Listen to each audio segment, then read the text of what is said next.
Hello, everyone. Welcome to the OpenObservability Talks, the November episode. Or shall I say the Thanksgiving episode, as we're streaming on November 26th. So I am Dotan Horvitz. I'm a developer advocate at Logs.io, who's graciously been sponsoring this great episode. What we do here at OpenObservability Talks is it's a live stream, and also a podcast, and we talk about everything related to open source, observability, and generally DevOps. We have a chat with experts from the industry about these topics, and after that, at the end of the episode, usually some news, industry updates. Specifically today, I'm going to actually also share a very interesting survey that has been done, recently published, about the state of DevOps. So tune in, that should be very, very interesting. If you have something interesting to share, or something that you're an expert on in these topics, do reach out and suggest your topic. You can do that over the website, OpenObservability.io. You can reach out via Twitter at OpenObserve, or directly to me at Horvitz. You can see it also here. Whichever way, if you have something interesting, if you know your stuff, then I'd be more than happy to talk. And with that, let's move on to today's episode. All metrics are wrong, some are useful. That's the title, and for today's episode, I'm very, very glad to host a dear friend, Avishai Ish-Shalom. Avishai is a developer advocate at ScyllaDB. Probably heard the name, the open source NoSQL database.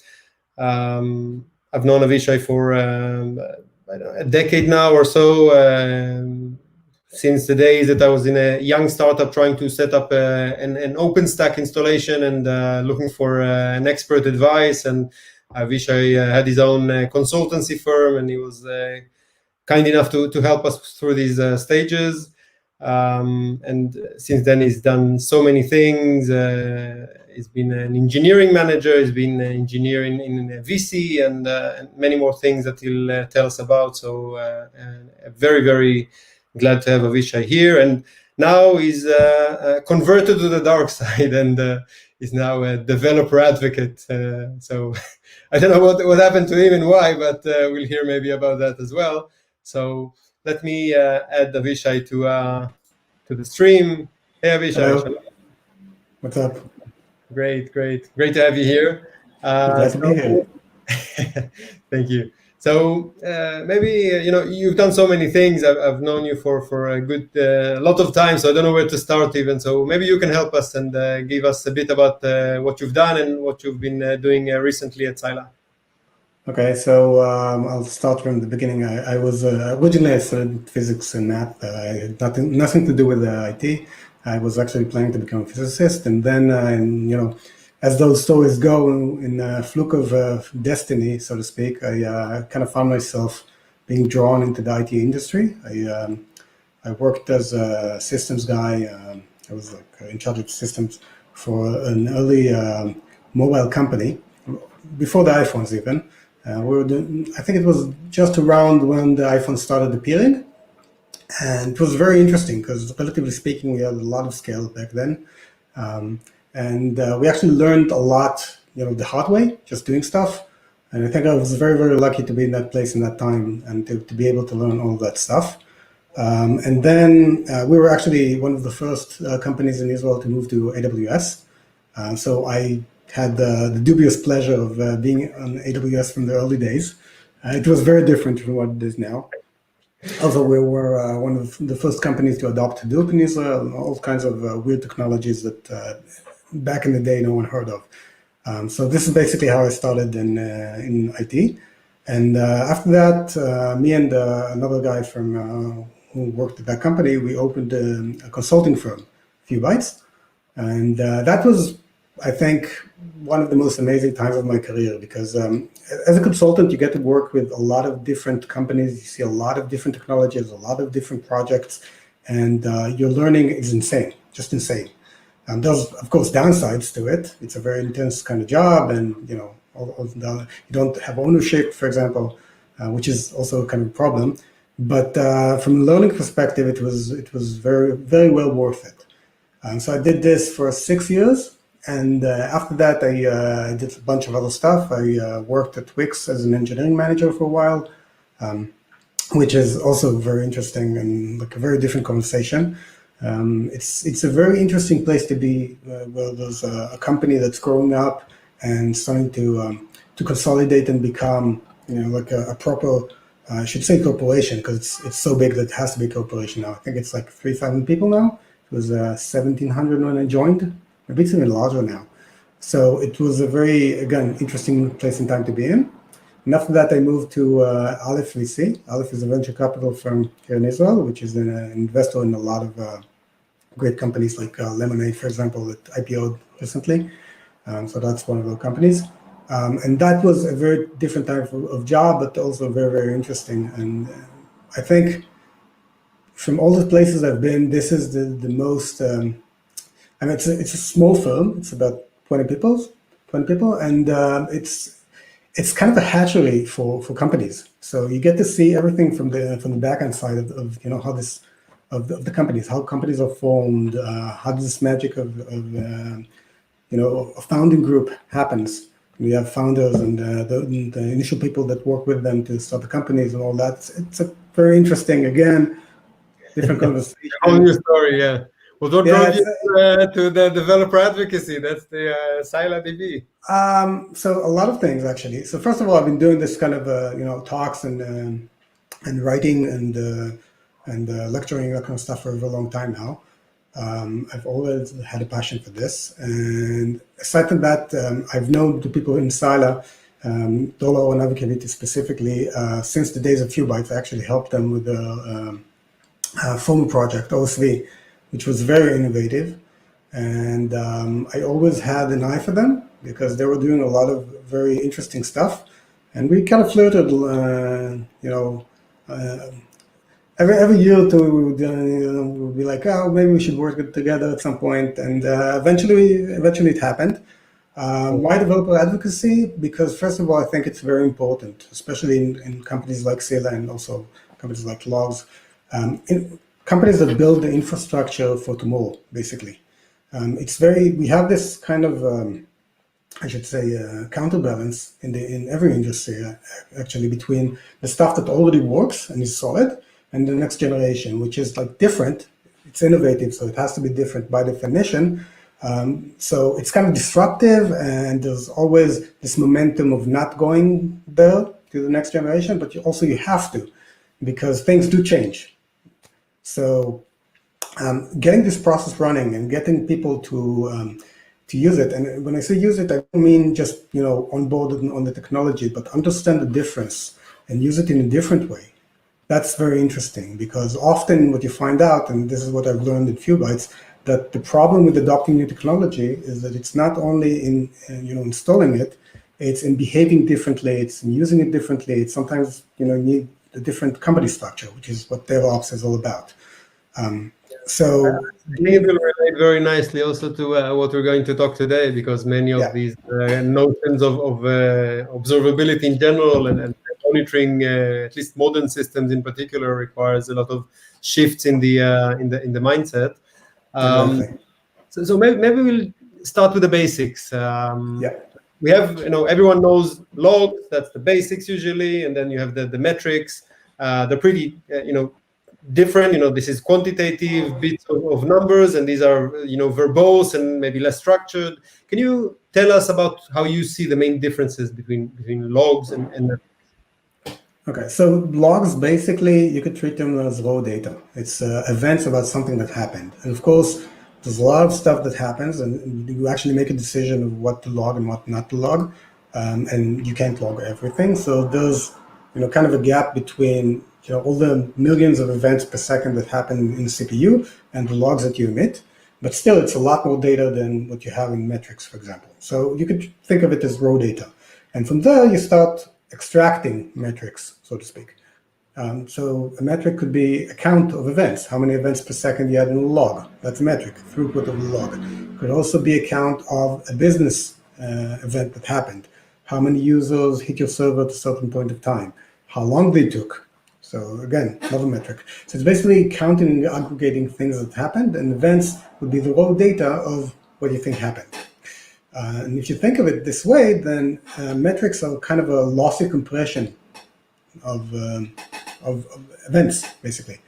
And when I say lossy compression, it's a very important concept because it's very different from lossless compression, which is you've lost data.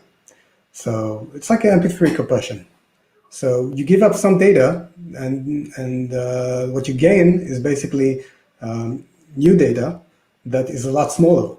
And because it's smaller, it's easier to work with. It's easier to collect, easier to process, easier to display, and so on, so on, so on. Of course, there's a downside, just like in MP3, which is you have to decide in advance what you throw away, what you lose. This is what lossy compression means. So that's basically the difference in my eyes. Yeah, but then I guess it begs the question: when you throw something, you need to decide what's the importance of what you throw. So to throw the less important thing, but then how is it easy to determine what's important for you, especially up front? So it turns out it's not so easy. So that's really the basic problem with metrics. You have to make a decision up front of what you're interested in and what kind of questions you're going to be able to ask after the fact. And this is something that's being neglected in a lot of metric setup, because what usually happens is you set up some kind of metrics collector. Might be a library in your code, might be an external collector, doesn't matter. But this collector already comes with a preset, preset metrics. So it's someone else thought about what you might be interested in and has made decisions about what kind of questions you're going to ask. And you've basically taken that and their assumptions, and now you're working with them, and you're kind of stuck with them. And if you actually, think of the process, then you want to start from what questions am I interested in? And not always up front. Sometimes it's a learning process. You start with a certain set of questions and metrics, and then over time you add more metrics to answer more questions that you might have.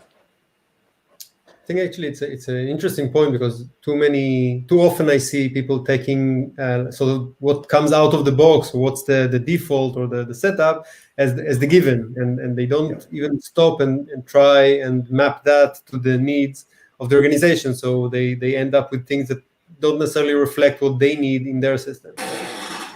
It's a great point. And also I think it's you came from physics world, so you know it better than me, but the measurement problem of having something continuous, and then you need to somehow sample it in intervals, so you get a discrete representation, so to speak, for something that is continuous, which then brings up a question: how do I measure something continuous and reflect it adequately in discrete points, especially since, again, so you get the default out of the box, 60 seconds. Is 60 seconds the right resolution that I need? And what is the right resolution in that case to reflect? So how do you see it? What's the best way to sample in order to reflect a continuous metric? So if we're going to be accurate here, it's not actually continuous. Computers are discrete. Like if you look at the CPU, it has a frequency of, let's say, 3 gigahertz. So it basically fires 3 billion times a second. That's not continuous. It may appear continuous because it's really, really fast, but it's not continuous. We could, in theory, measure 3 billion points per second, but where are you going to store it? How are you going to transmit it remotely? How are you going to process that kind of data? So yeah, you could think of it as continuous. And then you have, like you said, the resolution problem, and also a lot of other measurement problems that some of which we also encounter in physics. For example, in physics, you have what is known as the uncertainty principle, which basically means that you can't measure something without impacting the measured value. Like, if you want to measure it beyond certain accuracy. So you have the same problem in computers, where if you measure your CPU, that measurement takes CPU. So you have to make some kind of compromises. So the first compromise that we do is we lower resolution, and the default is in many tools 1 point per minute. not because this is a good default, but because it's basically the legacy default. Back in the day, we didn't need more than this, like 20 years ago, for example. It was a good default back then. You didn't have a lot of stuff happening. The rate of, let's say, events could have been hundreds per second. Now it's sometimes 100,000 per second. So it's very different now. So that's one thing that happened. Computers became faster. Second thing that happened is that we have more data, and we have systems that can process more data. So we can actually handle high resolutions now, whereas before, even if we needed higher resolutions, we had to do this compromise because we had no other choice. Now we do. So if you can have high resolution, you want to use it. The question is, of course, why? Why would you want to do this? Like, where's the benefit? So if you think of, let's say that you think you have a problem of not enough CPU. Okay, so you look at a graph and you say that your process consumes 70% CPU. Okay, so you think to yourself, okay, I'm not out of CPU, but then the question is like, is this 70%? Is this an average over the time span that you measured? Is it just taking two probing points, and when you hit those points once a minute, then it was 70%? What happened in the middle? Could be that in the middle you had a peak, and you actually hit 100% and you were throttled, meaning that the process became slower, or you didn't get the service that you thought.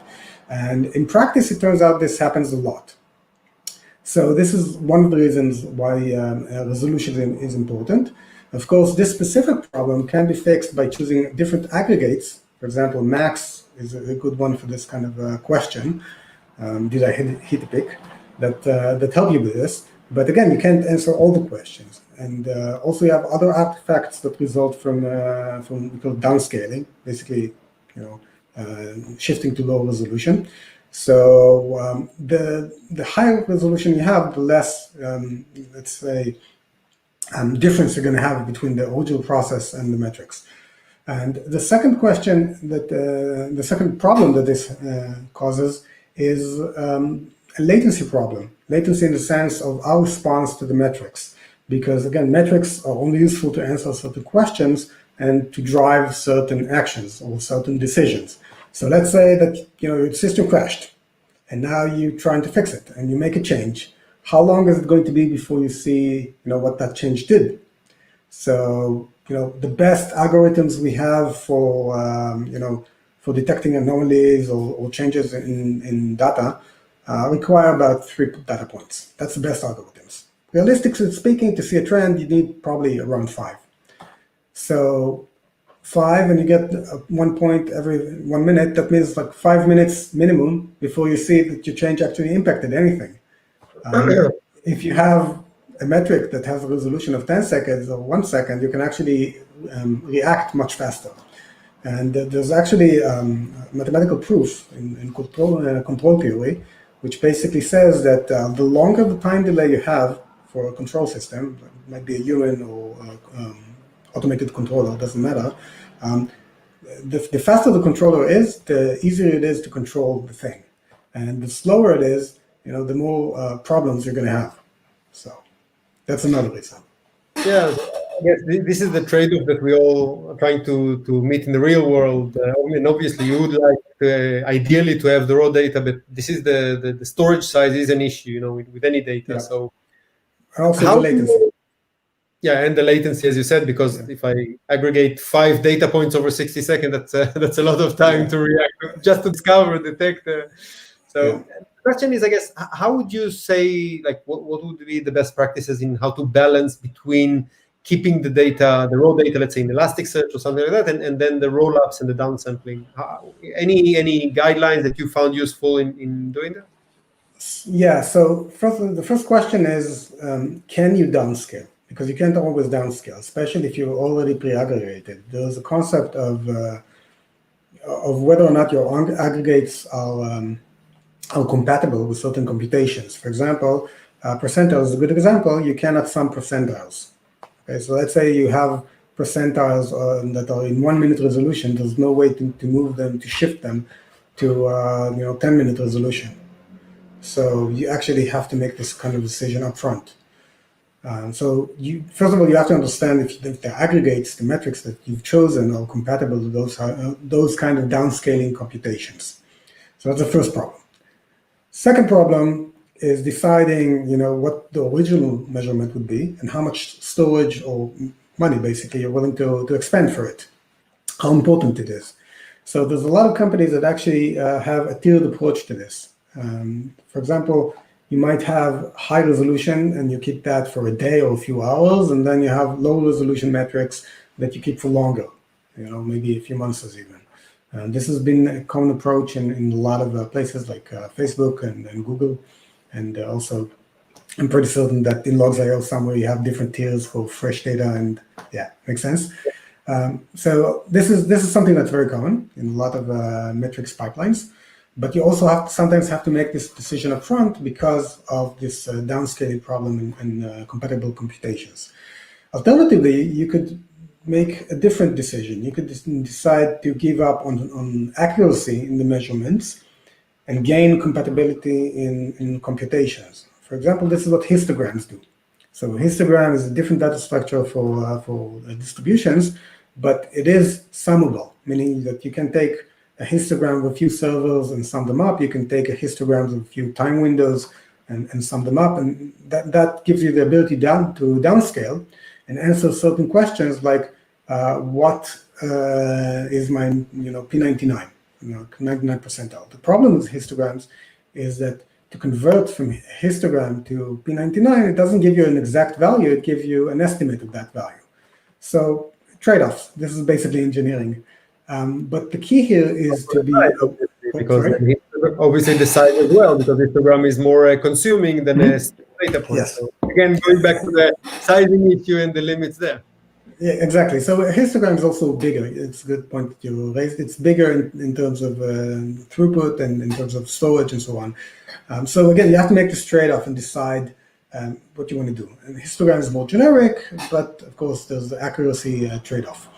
So the first thing that is important here is to be aware that this exists, and then you can make good decisions about how to design this and decide what kind of metrics you want. The second thing is to be aware of your storage and what it's capable of handling. Not all storages support variable resolution, for example. Sometimes you have to do it outside of the storage. And also, if you're not aware of what kind of calculations and aggregations the storage is doing when it's downscaling, you can actually have artifacts, actually things that happen in the metrics that have nothing to do with the original measurement. And Graphite, the original Graphite storage engine, which was called Whisper, actually did this a lot. And people were not aware of this. And I actually had a lot of examples of artifacts where you see something that looks like a problem, but actually this is just Whisper aggregating your data, and you weren't aware of the way that it's aggregating it. So again, you need to be aware of what the storage is doing and how it's doing it. Or you can do the aggregation outside, but then of course you're dependent on the pipeline tools and all of that. So again, trade-offs, and the main thing here is to be aware of this and design it upfront, because this is one of those decisions that it's very hard to do this after the fact. If you don't have the raw data, it's almost impossible to change the aggregations. I think it's an excellent point, especially in, if you look at distributed systems and in clustered architectures, you also, beyond everything you said, you also need to say, okay, in which granularity in the architecture do I need to see? Do I need to see the individual server or host or node or a cluster or across namespace? Or because not every time, if you didn't do that up front, you won't be able to, as you said, it's not additive, so you won't be able to deduce that and cluster it as a computation. So you also need to understand your distributed architecture and then understand in which granularity of the units of architecture you want to operate, no? That's very true. This is one of the reasons why observability became a thing now, because back in the day, first of all, you didn't have a lot of servers, and you didn't have a lot of containers, so this problem wasn't as big. And second is that we actually have a lot more things happening right now. We have systems that have bigger scale, we have systems that are faster. So this kind of problem used to be theoretic for most companies. It was, of course, a problem for larger companies always. But now it's like a commodity problem, so to speak. And you actually have to deal with it somehow, because like you said, especially for percentiles, which are not additive, you either have to measure for all of them upfront, or you have a problem. And the thing is, in regards to your question, like which measurements do you want, the answer would be all of them, right? You always want to know everything, and especially when you're debugging, because you don't always know upfront what you're going to need. So you want everything, but it's of course impossible to have everything. So again, you need to make some kind of compromise. And then, it really depends on your scale. What a lot of people don't realize is that for a certain scale, which a lot of companies are, within the bounds of that scale, you can actually get pretty much everything. It's not that expensive, not anymore anyway, because storage has become cheaper and because network has become cheaper and so on. So people store gigabytes of logs per day, and that's not a problem. And if you have the logs, you can actually derive from the logs pretty much all of the metrics that you want. And the same goes for all other observability infrastructure. It basically works the same way. You basically save a lot of information, and then you basically aggregate it on the fly when you need it. So if you can afford it, you don't have to do this compromise with metrics that is basically lossy compression. Lossy compression is only good if you cannot, alter all data. And if you ask audiophiles, for example, they would tell you that they prefer, uncompressed audio if they can afford it, of course. Yeah. So I think it's a matter of knowing what your budget is, so to speak. Yeah. You mentioned, I think before, the topic of sort of the artifacts that you get within the metrics if you don't tune it right. Maybe just to help our listeners understand better what kind of distortions you may see, both artificial ones that don't exist in real life or real ones that you may miss out on. Can you give us some examples and maybe some best practices in choosing, because you said, okay, percentiles versus averages and max for that one, maybe some guidance on the aggregations and how to utilize them and choose the best ones? So let me give a very common example that happens in almost all the metrics and monitoring systems that I've seen. It's called peak erosion. This problem was originally published, if I remember correctly, by the Zirconis, I think Dr. Heinrich Hartmann. And basically what happens is that on a screen, you have a number of pixels. That number of pixels is limited. A graph has, let's say, 1,000 pixels. So what happens when you have more data points and pixels? That's a kind of problem, right? So you have to somehow downscale again. And what most of the systems do is they average. They take the average of, let's say, you have 100,000 data points and 1,000 pixels. So you average every 100 points to 1 pixel. So the value that you get is the average. And if the value that you get is the average, what happens to the peaks? They're gone.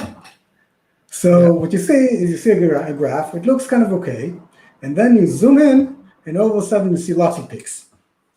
So every time I see someone look at a monitoring system, a graph, and looking for problems, I'm like, okay, zoom in here. And they zoom in, and all of a sudden they're like, oh, wait, what happened here? Where's this peak coming from? Like, I haven't seen it. And this is a problem that exists in almost all monitoring systems. There are very few systems that, found good graphical solutions for this, like, for example, overlaying 3 lines, the average, the max, and the min on the same point. So there's like different solutions to this, but most of the monitoring systems don't do this. So this is something that I recommend that you go and try almost immediately. You're going to be amazed at what you found. And the second thing is being aware of what you look at, because a lot of time people look at the wrong graphs, the wrong metrics. So another example would be average versus P99. Most of the problems, especially when you're talking about stuff like latency, you don't see them in averages. You actually see them on the high percentiles. So if you're looking for a problem in your database, for example, probably it's a good idea to look at the P99 of latency and not the average. So understanding, again, the relation between the questions you ask and the metrics that you should be looking at, that's very important. So practical advice would be start learning this. Start learning wouldn't even say the mathematics, because you don't have to actually dive into the mathematics of this, but understand the rationale of what aggregates we use and what questions they answer. And I think what you said, I think the average, I guess, is the most common mistake that I've been seeing. Average by definition, smoothen things, right? By definition, if the search is to see the anomalous behavior, then you would look for something that wouldn't smoothen, but actually flash out the thing. So I think you gave good examples both on the P99 and on the Max that you said before on the latency. These are classic ones that would be definitely useful. We mentioned before the topic of sort of the change that systems have gone through now that we have much more distributed systems, many more components, and so on. So I think that maps in a way to what we hear more and more recently about the high cardinality metrics. And again, we hear more about it, especially with the rise of the microservices and Kubernetes and so on. But could you explain to us what is it for you? What is high cardinality metrics, and why do we hear more about them these days? So first of all, high cardinality basically means that you have a lot of distinct or different values. Okay, let's say you have a set of data. Let's say you have a group of people and they have names. So how many names are in the group? If you go to a country like Finland, where they apparently have a closed list of names you can choose from, the cardinality is not very high. You don't have a lot of different names in Finland. Whereas if you go to countries where people are free to give whatever names they want, like in Israel, there's a group of common names. For example, Moshe Cohen or Avi Cohen, I think, is the most common names in Israel. But then you have a very long tail of very, very different names. Maybe some names that exist like once in Israel, only one. I think that Avishai Ish-Shalom, there's only one in Israel, as far as I know. So lucky me. Exactly. So this is basically cardinality. How many different values you have in a certain group. And the problem with high cardinality is that from a computational perspective, it's very hard to handle. Basically, if everyone has the same value, you only need to save it once. So it's very cheap, so to speak. And a lot of our systems kind of build on top of this. And they do, again, lossy compression. And they utilize this kind of fact. And they throw away all of the long tail, which usually you don't care about. And that's how you get, small data set from a large data set. However, if you're interested in more functions, usually, like you said before about percentiles, you're interested in the anomalies. You're interested in those things that only happen rarely and are different. So you're actually interested in the long tail. And this is where you get interested in the high cardinality. So a common example would be, let's say that you have a system. It might be distributed, it might not be distributed, doesn't matter. And that system has, let's say, 1 million clients. So a very good example would be Wix. Wix is basically the long tail of the internet. It has millions of websites. I think that, I don't remember the statistics, but I think like over 2% of the websites in the entire internet are on Wix. So it's pretty big in terms of cardinality of websites. And then one of the websites causes a problem in your system. The question is, which one? So it doesn't help you that you have metrics that are per server. You're actually interested in, which of the 200 million websites that you host is the one that's causing the problems. And that might be a website that is, very far on the long tail of the distribution that you have. So you need to make that kind of aggregation. You need to say something like, I want latency broken down by website. So how do you break down to 500 million different parts? That's basically the problem of handling data that has high cardinality. That's very expensive from a computational point of view. And it became a very big problem nowadays because a lot more systems have those kind of problems, but you cannot debug by just attaching to a process and dumping data. Okay, so it used to be that if I had this kind of high cardinality problem, I could just load all my data onto, let's say, my SQL instance or Postgres or whatever, and just crunch it there. And the databases, they always have known how to deal with the high cardinality as long as the data fits on one machine. Yeah, especially if it's a small machine on a laptop, for example. So Yeah. right now it's no longer an option. So we need better tools to handle this. And this is how this problem became very prominent in observability, for example. So now that it's so common, and I would also argue that the adoption of again, microservices, even as the nature of the architecture that is broken down, and with Kubernetes also created additional dimensions and layers that now you need to cross-reference and then dissect across. That's a very good point, because in the old days, let's say we had, let's say 100, even 100 servers. It's not very hard to keep 100 different data points, or 100 different time series for each individual server. That's not very expensive.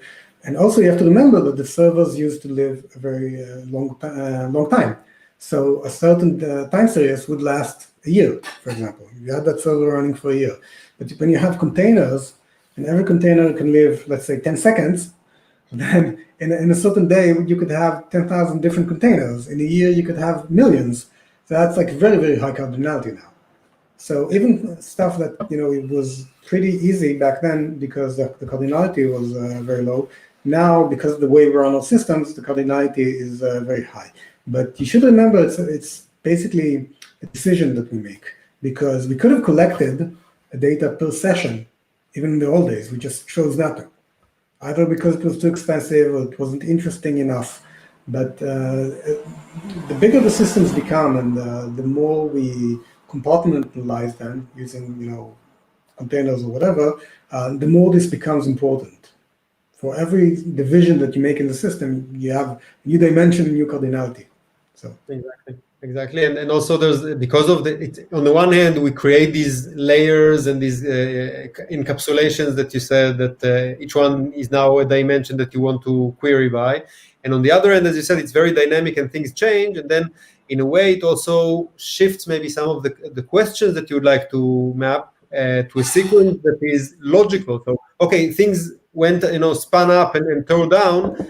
The same logical flow carried on across different instances that came up and down. So you need to be able to query much more flexibly, I guess, based on logical tagging that will connect the dots between the different physical, let's say, instances that came up and down through the thread that actually logical thread that came through, right? Yeah, and it's basically a question of identity, so to speak. If you have a container and that container ran on on one server, and then you shut down that container and you move it with a state, okay, but you move it to a different server, is it still the same container? That's a very good, interesting question, right? Because there are things that are different. It's running on a different machine that might have different performance characteristics. Maybe it has noisy neighbors. Maybe the CPU is different. The clock is definitely different. We've also had this problem with the virtual machine and so on. And you can even ask this question about threads, for example, or containers that move between CPU cores. One CPU core is more loaded than the other one. So it's a question of what do you attach an identity to? If a transaction moved between one container to another, is it still the same container? That depends on it's a decision that you have to make. If you have one transaction even, and that transaction moved between servers, is it still the same transaction? Again, it's a decision that you make about the logic of your system.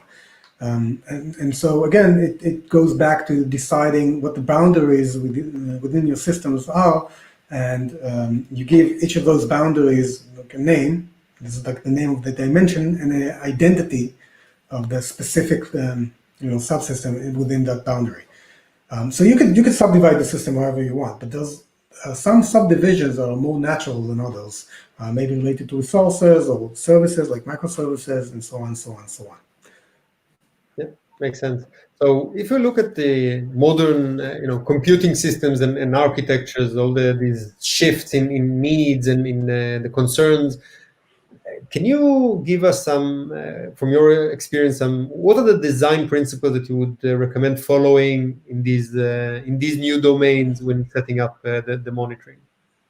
So when you think about monitoring and you think about the design of monitoring, you always start from the function of monitoring. And the function of monitoring is to say, this system is working or it's not working, and if it's not working, what is not working, or at least help you understand this.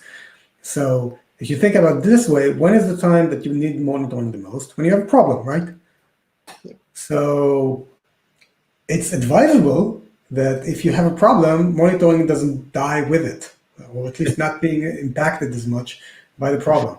So the first design principle of monitoring would be to separate monitoring and the entire metrics pipeline, if you can, of course, as much as you can from the primary system. You don't want it coupled in any way. And it's amazing how many times you see systems, even for very prominent companies, that break exactly on that point. Yeah, because okay, talking about the AWS night with the US East 1 region, that their actual health dashboard, they stated you can't rely on what they state because the dashboard itself fell apart. Yeah, so in a complex system, it's very hard to have something that's completely separate. So I understand how this kind of thing is happening. But as much as you can, you prefer to have this kind of separation. So for me, for example, if I'm unable financially or because it doesn't make sense for me as someone who built a system, I would prefer to have an external vendor for monitoring. Why? Because it takes a very large part of the monitoring stack and basically puts it somewhere else on a different type of system that's independent from my primary system. Then I can rely on like the probability of both, let's say, logs.io and Wix crashing at the same time is not very high. Okay, with the notable point that everyone today is on US East 1. But if we kind of ignore that for a second, then you get the point. But it also goes down to the basics of how you collect metrics and how you aggregate them and so on. If you have metric collectors on the same machine, this is when we do design in SRE, for example, we call this shared fate. You have failure domains that share fate, that all the components within share the fate. So, for example, if the server dies, all the components from that server dies. And it might be okay, might not be okay. For a metrics collector for that server, that actually makes a lot of sense because there's no more metrics to give, so who cares? But for other places, you don't want to be mixing failure domains. You don't want to have this kind of coupling. So this is the kind of diagrams that we draw for systems, and then we decide how we split the metrics or telemetry pipeline from the primary system. And often in companies, for example, that have Kafka, it's not uncommon to see that they stream the metrics and the logs and the observability data on the same Kafka where all the primary data is being transported on. So if you have a problem with Kafka or an overload caused by your system, first thing that's going to go is monitoring. How are you going to debug? So that's one very important design principle. Second thing is always start from the top, from the user experience. Like we mentioned before, you start from the questions you might be interested in. So the most important question, of course, is, are my customers getting satisfactory service? So you're actually very interested in the business metrics, and this is where you want to start from.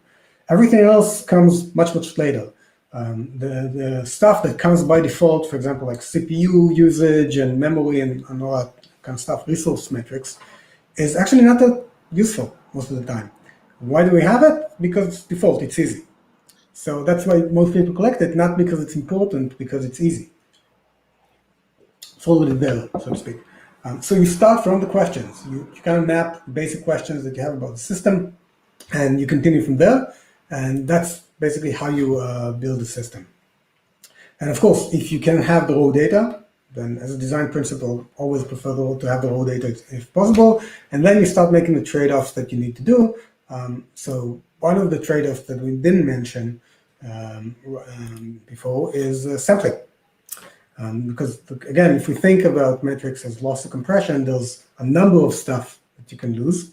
Okay, so some of the stuff might be using sophisticated metrics like percentiles and so on, but other stuff can just be relying on having a lot of data across a certain dimension, and then you can drop statistically some data that's basically sampling and rely on the statistical nature of this data. So basically making those decisions and designing your metrics, that's the important part, because you can actually make better decisions by understanding like what you're going to lose and what kind of stuff you want to lose. So I hope that answers the question.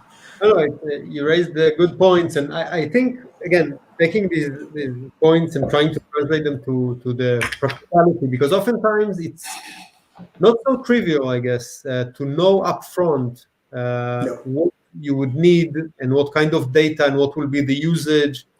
So I'm wondering, you realize many things as you go along, and then you realize, hey, I need this and that type of visibility.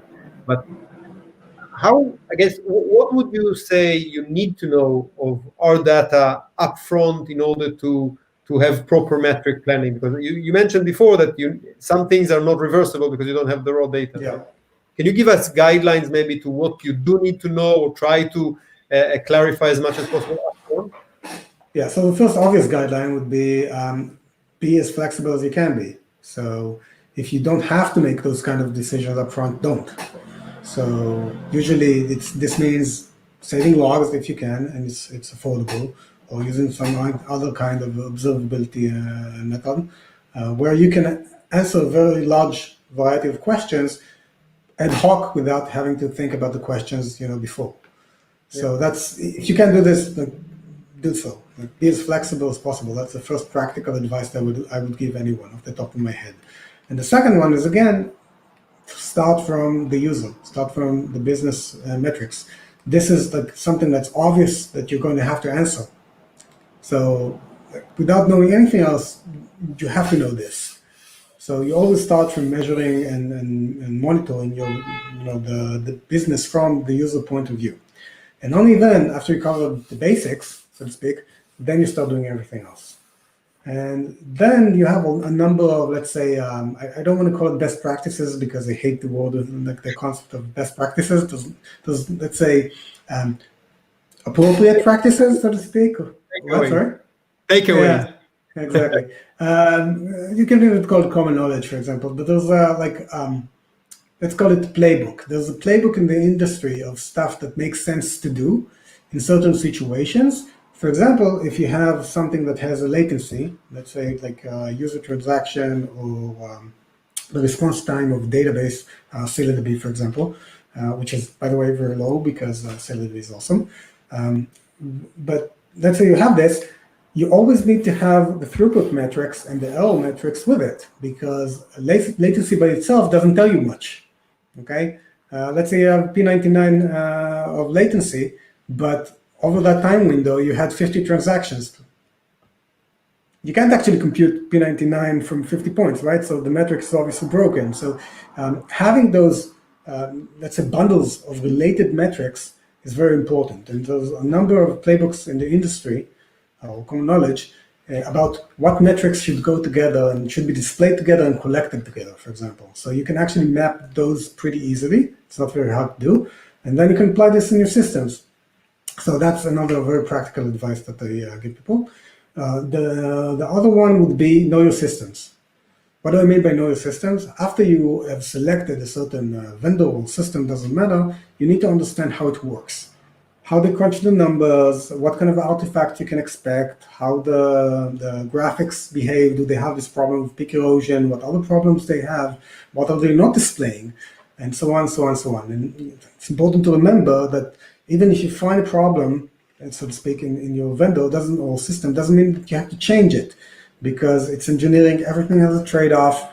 Everyone is going to have a certain problem, might be a different problem. You need to see what problems are okay for you and what problems are not. So you need to understand the system that you're working in and understand what problems it has. Let's say it's not even a problem, it's behaviors, and learn to live with them, so to speak, adapt to them. That I think would be a better term. So I think those would be the basic practical advices I would give anyone who's starting to build a monitoring pipeline or telemetry pipeline. Good, yeah, great point. Just a note to our listeners on the live stream, we're approaching the end of the chat with Avishai. If you have any questions, feel free to type them down on Twitch or on YouTube Live, wherever you you're watching, and we'll definitely be glad to ask them to and discuss them with Avishai. I guess maybe the last point you mentioned before, graphite and its anomalies, or tweaks in behavior and things like that. Did you see any impact on the tooling and methodologies following this modern computing systems and this shift that we talked about before? Yeah. Has that impacted as far as you see, like graphite, and StatsD for the collection and things like that? Was a pretty de facto standard in the industry. You're talking about playbook that was an unwritten playbook, and I at least saw a shift from that. For example, the rise of Prometheus and things like that. I'm actually wondering, what have you seen with the tooling and methodologies because of that shift that you mentioned in modern systems? So that's a very good question. So you have to remember the graphite, despite all of its problems, it had a lot of problems, was actually a very big mind shift in the industry. Before graphite, almost no one collected metrics or displayed it, and the tools we had were horrible. They didn't allow you to do any kind of ad hoc processing. For example, there was ROD tools and Cacti. It's a very old system. We use it for routers and stuff. And it didn't allow you to do any kind of post-processing. You couldn't even apply simple functions like moving average, for example, smoothing. So graphite was the first tool that actually introduced this concept of post-processing and gave a simple protocol for applications to send their own metrics. This was actually pretty rare before graphite. And later came StatsD and improved this situation by actually commoditizing, let's say, local aggregation or cluster aggregation into systems and cheap metrics, because this StatsD was built for metrics at scale, and it made a lot of assumptions about how metrics are being collected that were very that made sense for certain systems. The problem with StatsD was that everyone took StatsD and started using it without thinking about whether it was designed for the scale. And this caused a lot of problems, because a lot of the assumptions that StatsD made were either only correct in the original context or completely incorrect. And I could give you a few examples. For example, it used UDP. UDP makes a lot of sense if you're trying to protect against overload, because basically packets would be just dropped. But it doesn't make a lot of sense if you're trying to have accurate measurements.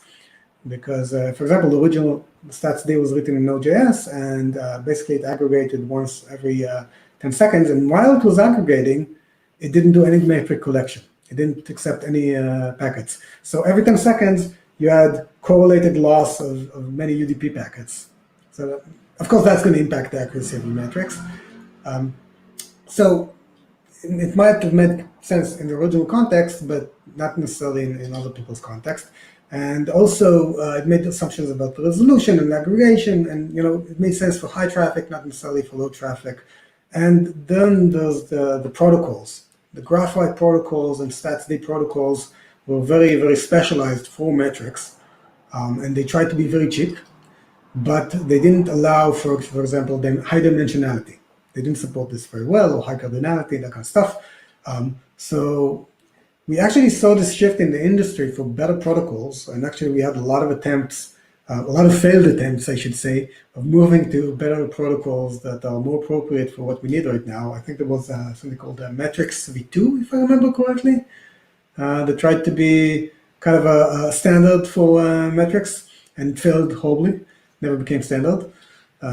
So one of the problems is that the adoption in the industry is kind of evolutionary. It happens, organically, so it's not really designed in any way. So not necessarily the best tools wins, so to speak. So those tools improved the situation a lot, but they also introduced a lot of other problems, because it's basically a learning process, and along the way we learned that some of the stuff that we're doing doesn't make sense. So nowadays it's very exciting to see all this activity around monitoring and observability, where we rethink a lot of the concept and we correct a lot of the errors of our youth, so to speak. Yeah, and generating new ones. Actually, we have from the audience, from one of our listeners. As someone that worked around distributed systems for years, and now especially in the database realm, what metrics are important to VMs acting as data storage? Oh, VMs acting as data storage. That's a good one. So first of all, the obvious question would be, why are you using VMs as data storage? Like especially in the cloud today, like the data storage is hosted by Amazon. Presumably they use VMs, but it's their problem. But unfortunately, I'm working in a company where this thing actually happens. Like a lot of people do run ScyllaDB on virtual machines in the cloud. So what metrics are important for VM? That's interesting because we're not actually that interested in the machine metrics, so to speak. We're more interested in the internal metrics of the database itself, because the real question is up to the point where you start debugging the operating system, because you decide this is what the problem is. Like, what changes in the behavior of the database itself, if that makes sense, because of the external environment. So let's say that the disk starts responding more slowly. Yes, of course, the operating system might discover this, but if it's a good database, the database is going to discover this first, because it's actually being impacted by this.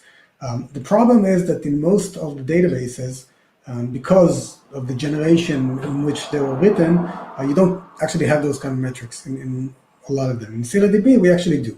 ScyllaDB is like kind of a mini operating system, so to speak, sister framework, if you've heard of this. So it actually outputs a lot of those metrics, like how many pending I/O you have, and what is the latency of the underlying I/O subsystem, and so on, so on, so on. So it turns out that you don't actually care a lot about the OS metrics until you start debugging the OS layer, the operating system layer, and then you have a lot of very sophisticated tools nowadays, like eBPF and so on. So the real answer is it's complicated. It's a very long conversation. But one of the most important metrics that almost no one bothers to look at is time, especially in distributed databases.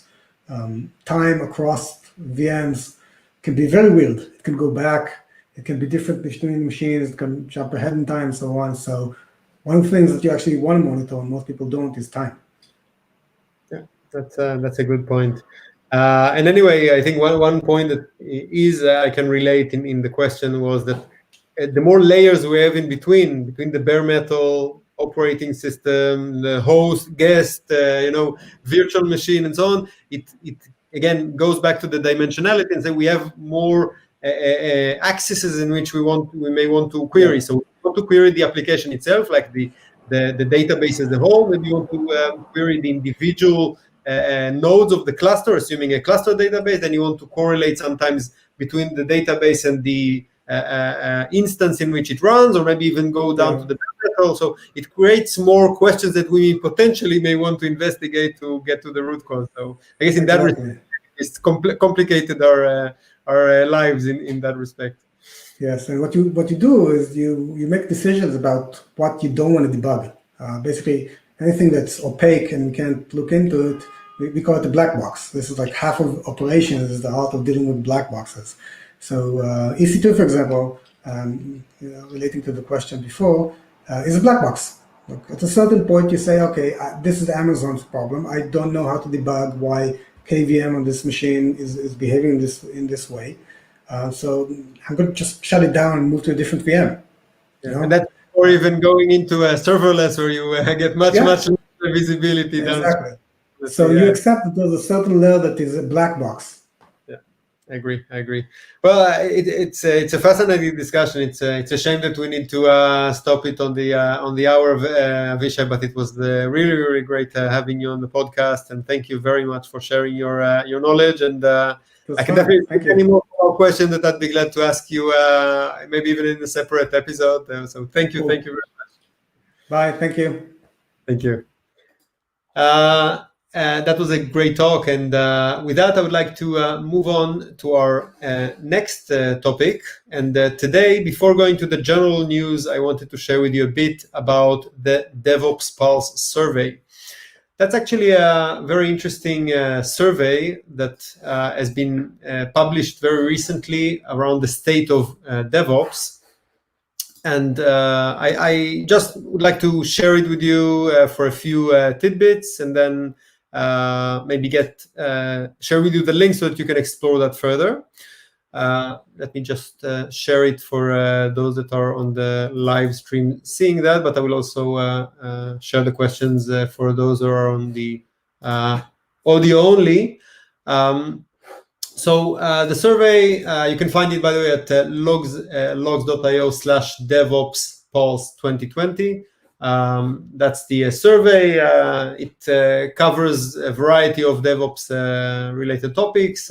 Each year a different spotlight. This year the spotlight was around the cloud native technology. So very interesting. We had around over 1,000 engineers answering this survey, so quite exciting.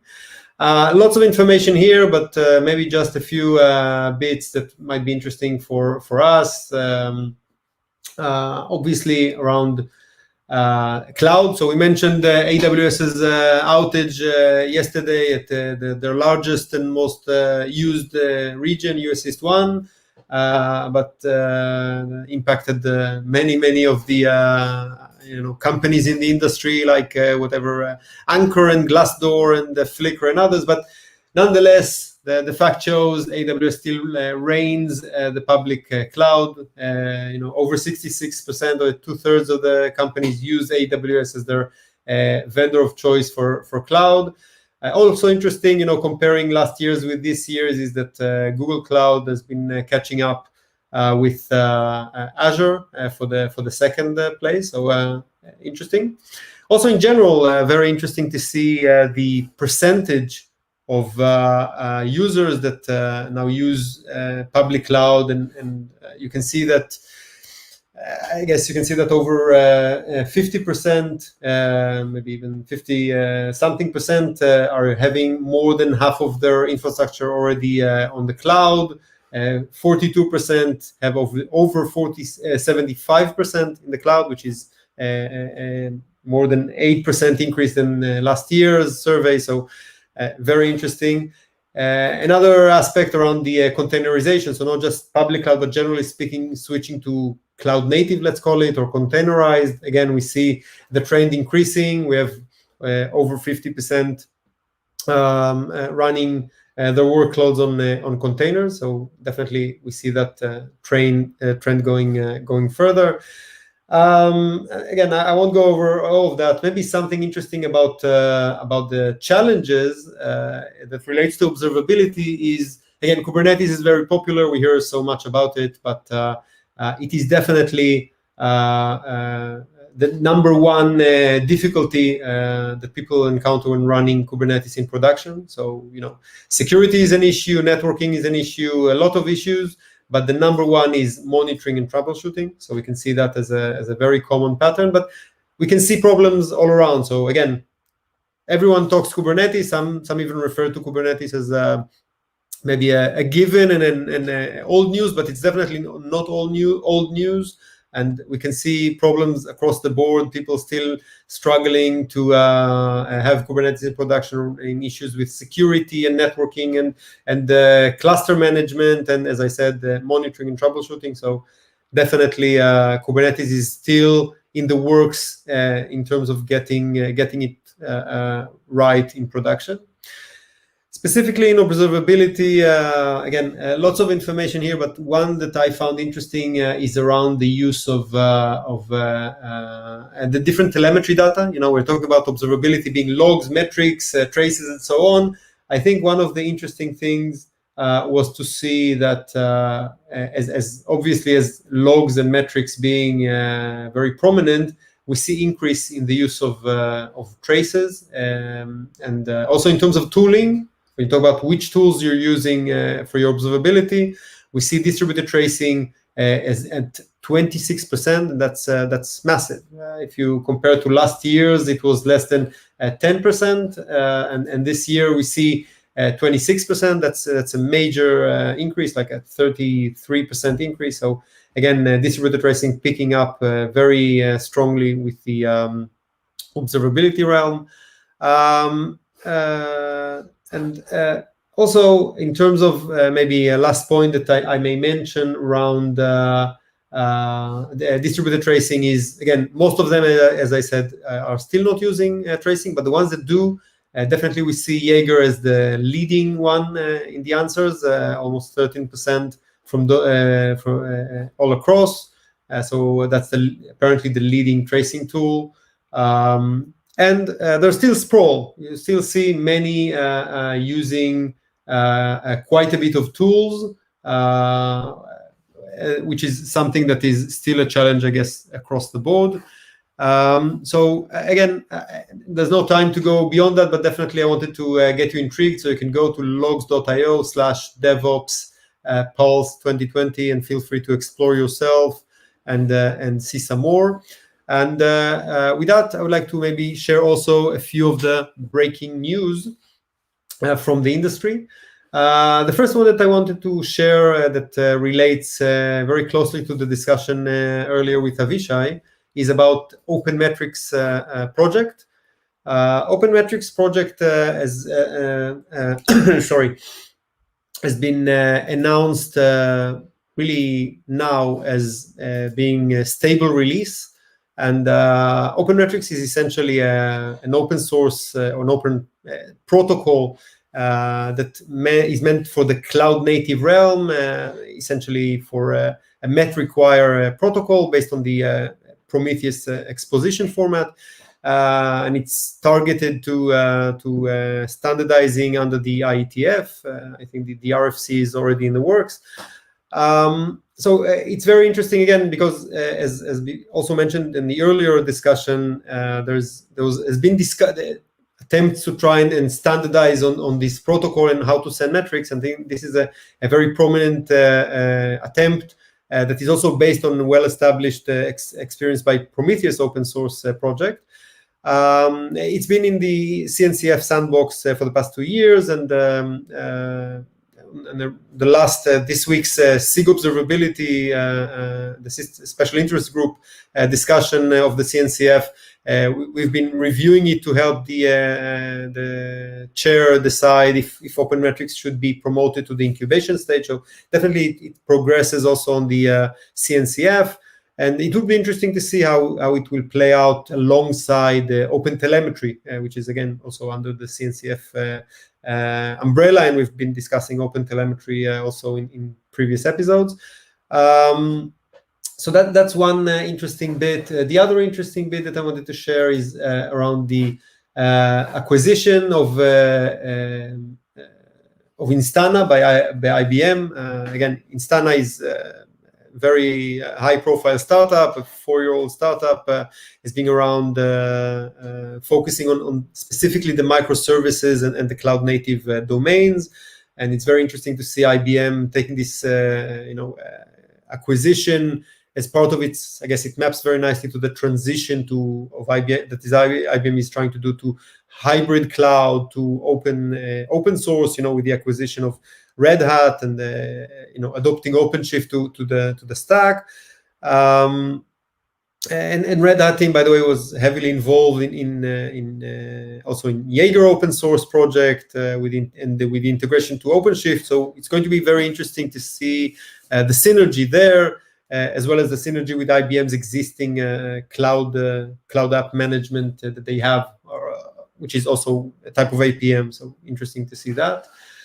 Another very interesting open source that has been released very recently is Grafana Tempo by Grafana Labs.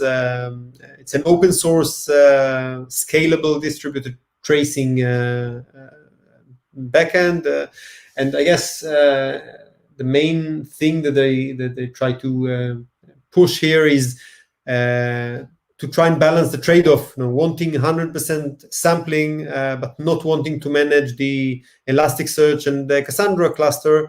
So they released this open source to try and tackle that.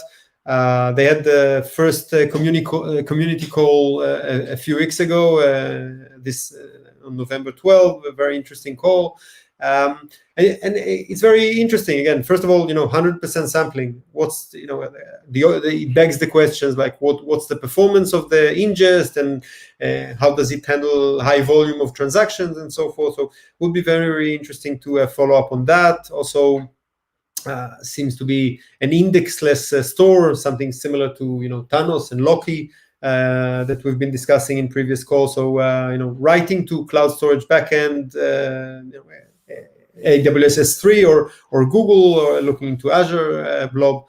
So this means you can't do open-ended searches usually. But if you know the specific time frame, then you can, the trace ID, then you can find it quickly. So it would be interesting to see how, as an indexless store, how they're going to balance between the open and also, cater for the open-ended searches efficiently. And the last bit that I wanted to share is about a new Kubernetes open source distro by Mirantis. That's called the K0S, following the K8S and K3S. Now I have KOS, and that's so presumably the smallest, simplest Kubernetes distribution. That's the mission statement. Here's the blog post. I will also post it together with the podcast. It's created by the team behind the Lens, the Kubernetes IDE project. And again, it aims to reduce the complexity of installing, running Kubernetes, being simple, one single binary with no host operating system dependencies, very ultralight, and requiring minimal resources. So that's something very interesting to look at.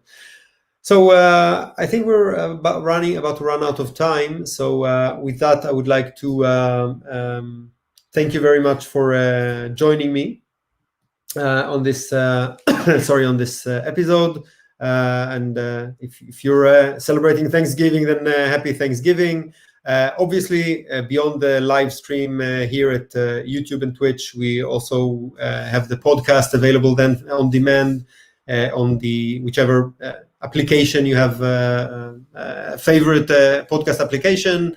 I would like to thank again also Avishai Ish-Shalom for sharing with us all his insights about metrics and challenging us to do better on the metric side, on our side. Definitely some action points for me to take further.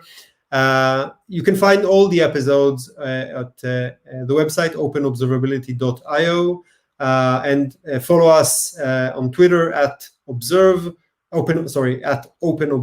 for updates on the upcoming episodes. And feel free to share comments, suggestions, and we're more than happy to get new ideas and new talks. So if you have something interesting that you'd like to share and to talk on the podcast, do reach out and propose your talk on the Twitter or on the website, or whichever way works for you. And get involved. We want more people from the community involved there, definitely. Thank you for listening. I've been Dotan Horvitz, and looking forward to seeing you again on next month's episode. Thank you very much.